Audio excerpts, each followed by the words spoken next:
ಲೋಕ ಕಲ್ಯಾಣಕ್ಕಾಗಿ ವಿಶಿಷ್ಟ ಯಾಗ ಶ್ರೀ ರಾಘವೇಶ್ವರ ಭಾರತಿ ಸ್ವಾಮಿಗಳ ಉಪಸ್ಥಿತಿ ಜಗದ್ಗುರು ಶಂಕರಾಚಾರ್ಯರ ಜಯಂತಿ ವಿಶೇಷ ಇದುವೇ ಈ ಹೊತ್ತಿನ ವಿಶೇಷ ಶಂಕರ ಪಂಚಮಿ.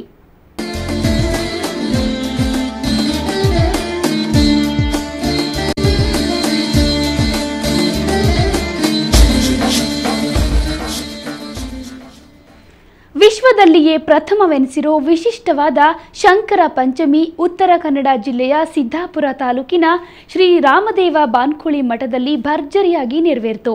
ಶ್ರೀ ರಾಘವೇಶ್ವರ ಭಾರತಿ ಸ್ವಾಮಿಗಳ ಉಪಸ್ಥಿತಿಯಲ್ಲಿ ನಡೆದ ಕಾರ್ಯಕ್ರಮಕ್ಕೆ ಗಣ್ಯಾತಿ ಗಣ್ಯರು ಸಾಕ್ಷಿಯಾದರು. ಬನ್ನಿ ಹಾಗಾದ್ರೆ ಯಾವ ಯಾವ ಕಾರ್ಯಗಳು ಅಲ್ಲಿ ನಡೆದವು ಅನ್ನೋದನ್ನ ನೋಡ್ಕೊಂಡು ಬರೋಣ.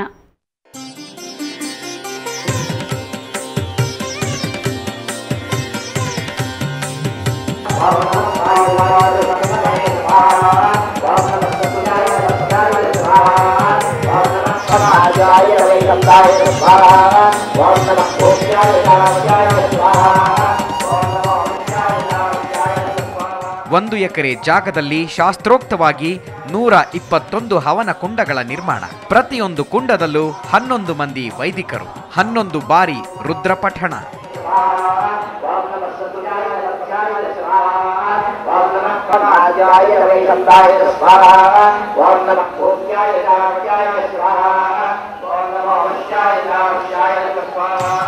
ಭೂಮಂಡಲದಲ್ಲಿ ವಾಸಿಸುತ್ತಿರುವ ಭಕ್ತ ಜನಸ್ತೋಮಕ್ಕೆ ಸನ್ಮಂಗಲವನ್ನುಂಟು ಮಾಡಲಿ ಎಂಬ ಉದ್ದೇಶಕ್ಕಾಗಿ ಶಂಕರ ಪಂಚಮಿ ಕಾರ್ಯಕ್ರಮ ಹಮ್ಮಿಕೊಳ್ಳಲಾಗಿತ್ತು. ಉತ್ತರ ಕನ್ನಡ ಜಿಲ್ಲೆಯ ಸಿದ್ದಾಪುರ ತಾಲೂಕಿನ ಶ್ರೀ ರಾಮದೇವ ಬಾನ್ಕುಳಿ ಮಠದಲ್ಲಿ ಇದು ನಡೆಯಿತು. ಆದಿಗುರು ಶ್ರೀ ಶಂಕರರ ನೆನಪಿಸುವ ಸ್ಮರಿಸುವ ಕಾರ್ಯಕ್ರಮ ಇದಾಗಿತ್ತು.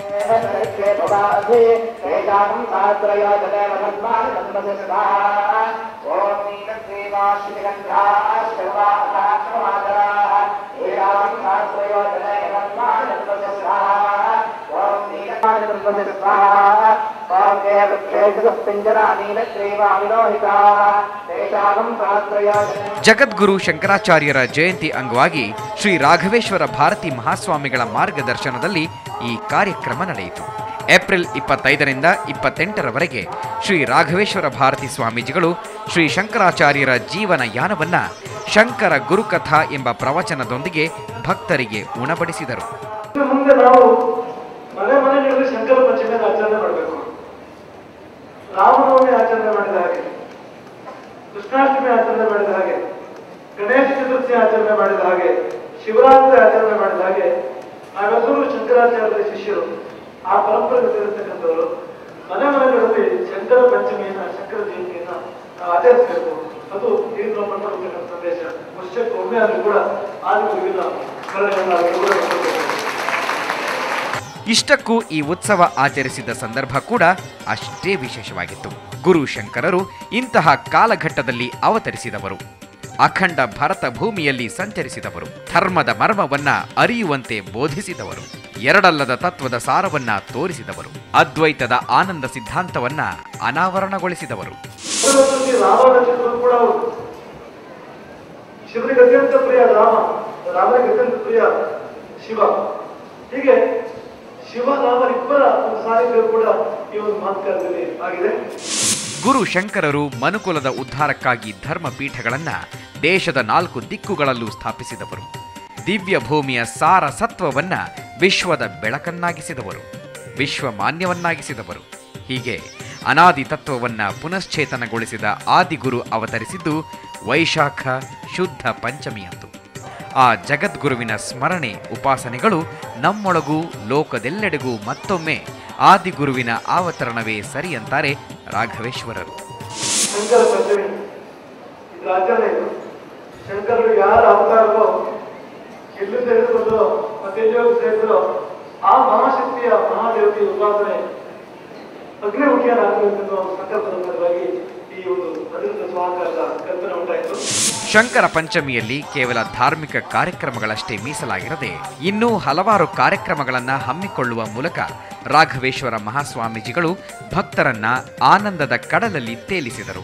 ಶಂಕರ ಗುರುಕಥಾ, ಶಂಕರ ಸಪರ್ಯ, ಶಂಕರ ಕಿಂಕರ ಪ್ರಶಸ್ತಿ, ಶಂಕರ ದೃಗ್ವಿಹಾರ, ಶಂಕರ ಚಿತ್ರ, ಸ್ಪರ್ಧಾ ಶಂಕರ, ಪುಸ್ತಕ ಶಂಕರ ಹೀಗೆ 10 ಕಾರ್ಯಕ್ರಮಗಳು ಮೂಡಿಬಂದವು.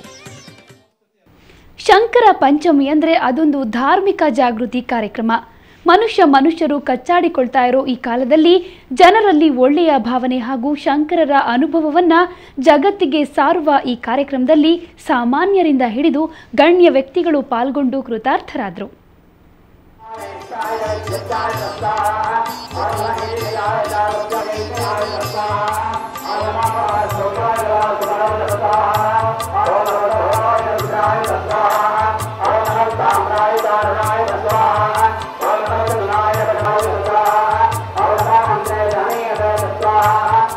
ನಾಲ್ಕು ದಿನಗಳ ಕಾಲ ನಡೆದ ಶಂಕರ ಪಂಚಮಿಯಲ್ಲಿ ವಿದ್ವಾಂಸರಿಂದ ಶಾಂಕರ ಭಾಷ್ಯ ಪಾರಾಯಣ, ವೇದ ಪಾರಾಯಣಗಳು ನಡೆದವು.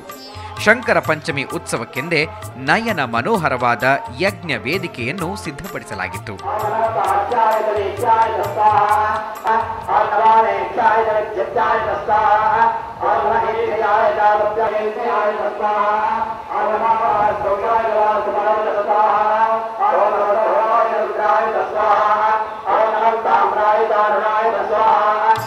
ನೂರ 21 ಯಜ್ಞ ವೇದಿಕೆಯಲ್ಲಿ 200 ತೇಜಸ್ವಿ ಋತ್ವಿಜರು ಹಾಗೂ 1200 ಸಾತ್ವಿಕ ಗೃಹಸ್ಥರು ಸಮ್ಮಿಲಿತರಾಗಿ ನಡೆಸುವ ಅತಿರುದ್ರ ಮಹಾಯಾಗ, ಮಾತೃ ಸಮೂಹದಿಂದ ಏಕಕಂಠದಲ್ಲಿ ಸೌಂದರ್ಯ ಲಹರಿ ಪಾರಾಯಣ ನಡೆಸಿದರು. ಅಲ್ಲದೆ ಲಲಿತಾ ಸಹಸ್ರನಾಮ ಪೂರ್ವಕ ಕುಂಕುಮಾರ್ಚನೆ ಹಾಗೂ ಸಾಮೂಹಿಕ ಬೃಹತ್ ಶ್ರೀ ಶಂಕರ ಗುರುಪೂಜಾ ಕಾರ್ಯಕ್ರಮವೂ ನಡೆಯಿತು.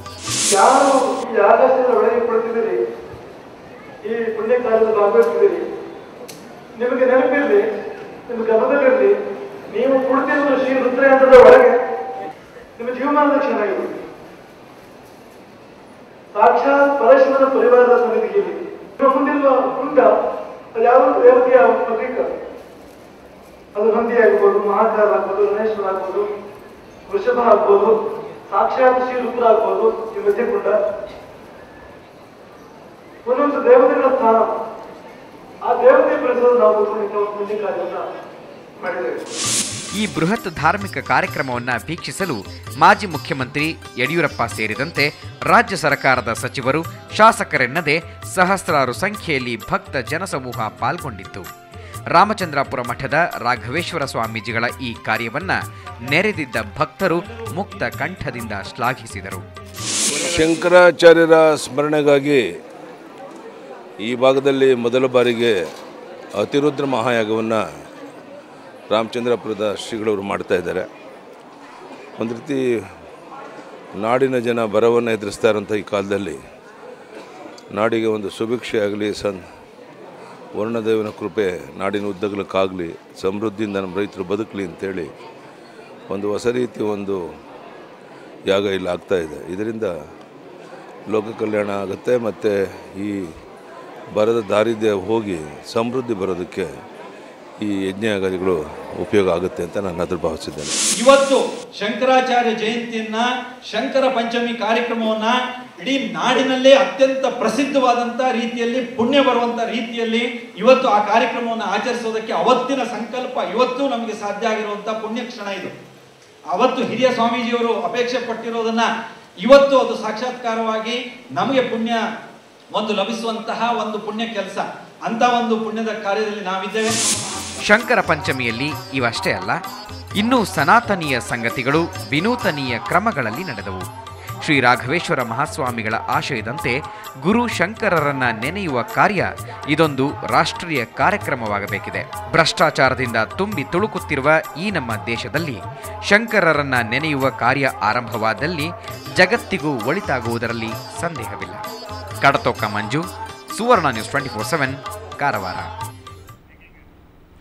ಯಾವುದೇ ಅಡೆತಡೆ ಇಲ್ಲದೆ ಶಂಕರ ಪಂಚಮಿ ಸುಸೂತ್ರವಾಗಿ ನೆರವೇರಿತು. ಅಪಾರ ಭಕ್ತ ಸಮೂಹವೇ ಇದಕ್ಕೆ ಸಾಕ್ಷಿಯಾಯಿತು. ಇದು ಈ ಹೊತ್ತಿನ ವಿಶೇಷ. ಕ್ಷಣ ಕ್ಷಣದ ಸುದ್ದಿಗಾಗಿ ನೋಡ್ತಾ ಇರಿ ಸುವರ್ಣ ನ್ಯೂಸ್ 24/7.